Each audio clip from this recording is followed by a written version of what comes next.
Hi viewers, நாம் இன்னைக்கு class 10 சயின்ஸில் unit 15 nervous system line to line explanation பார்க்க போகிறோம். இது பார்ட் 1 வீடியோ. நாம் இப்போ இன்ட்ரடக்ஷன் பார்க்க போகிறோம். One of the characteristic features of all living organisms is responding to stimuli. ஸ்டிமுலைனா தூண்டல்கள். எல்லா உயிரினங்கள்லையும் தூண்டலுக்கு தகுந்தாற் போல எதிர்வினை ரெஸ்பாண்டிங்னா எதிர்வினை ஆற்றக்கூடிய பண்பு இருக்குது.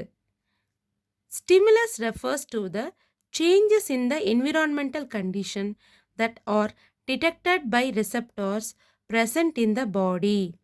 ஸ்டிமுலைங்கிறது தூண்டல்கள், ஸ்டிமுலஸ்ங்கிறது தூண்டல்.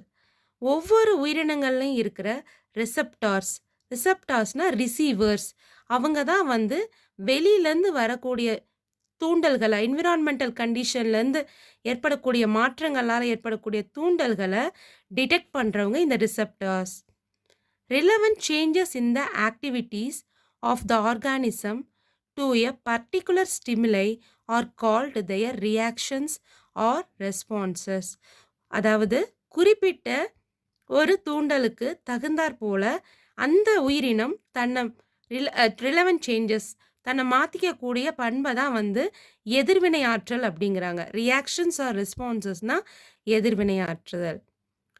Living organisms show the response to different kinds of stimuli like light, heat, cold, sound, smell, taste, touch, pressure, pain or the force of gravity etcetera.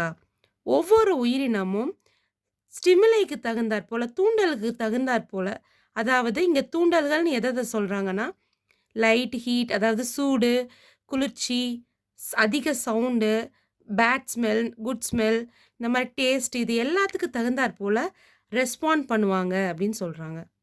For example, withdrawal of hand when we touch hot objects or closing the eyes when flashed with bright light. In this condition, heat or light is stimulus to which the body shows its response. எடுத்துக்காட்டுக்கு என்ன சொல்கிறாங்கன்னா, இப்போ நம்ம ஒரு hot object, சூடான ஒரு பொருளை நம்ம கை வச்சோம்னா டக்குன்னு எடுத்துடுறோம் இல்லைங்களா? அப்புறம் நம்ம ஒரு பிரைட் லைட், திடீர்னு ஒரு பிரைட் லைட் நார்மலாக ரூமில் இருக்கும்போது திடீர்னு ஃப்ளாஷில் அடித்தாங்கன்னா நம்ம கண்ணை க்ளோஸ் பண்ணிக்கிறோம் இல்லைங்களா? இந்த மாதிரி நம்ம வெளியிலேருந்து வர அந்த லைட்டும் அந்த சூடான பொருளும் தான் தூண்டல்கள். நாம் அதுக்கு ரியாக்ட் பண்ணுறோம் இல்லைங்களா? அதுதான் ரெஸ்பான்ஸ். ஸோ இதை தான் அவங்க எக்ஸாம்பிளாக கொடுத்துருக்காங்க. Thus, on receiving a stimulus, the body responds in a manner that is most appropriate for its survival and functioning. So ஒரு உயிரினம் சர்வைவல் ஆகிறதுக்கும் உயிர் வாழ்கிறதுக்கும் ஃபங்க்ஷன் ஆகிறதுக்கும் இந்த ஸ்டிமுலஸ்க்கு ரெஸ்பாண்ட் பண்ண வேண்டிய அவசியம் இருக்குது அப்படின்னு சொல்கிறாங்க. அதுவும் சரியான அப்ராப்ரியேட் மேனரில் இருக்கணும் அப்படின்னு சொல்கிறாங்க. To provide the correct response to a stimulus, it is necessary that all the organs work together in a proper coordinated manner. அதாவது தூண்டல்களுக்கு நாம் எதிர்வினை ஆற்றுறதுக்கு உடலில் உள்ள எல்லா உறுப்புகளும் ஒன்று சேர்ந்து, கோஆர்டினேட்டர்னா ஒன்று சேர்ந்து வேலை செய்யணும் அப்படின்னு சொல்கிறாங்க. This working together of various organs in a சிஸ்டமேட்டிக்னா முறையாக, கண்ட்ரோல்டுனா கட்டுப்படுத்தப்பட்ட, அண்ட் எஃபிஷியன்ட் வே, எஃபிஷியன்ட்னா திறமையான, to produce proper response to various stimuli is called coordination. இந்த மாதிரி எல்லா உறுப்புகளும் ஒன்று சேர்ந்து கட்டுப்படுத்தப்பட்ட திறமையாக ஒன்று சேர்ந்து வேலை செய்கிறதுக்கு பேர் தான் கோஆர்டினேஷன். கோஆர்டினேஷன்னா ஒருங்கிணைப்பு. In animals, including the human, the coordination between the various cells and organs is essential for their diverse activities to maintain physiological balance called homeostasis.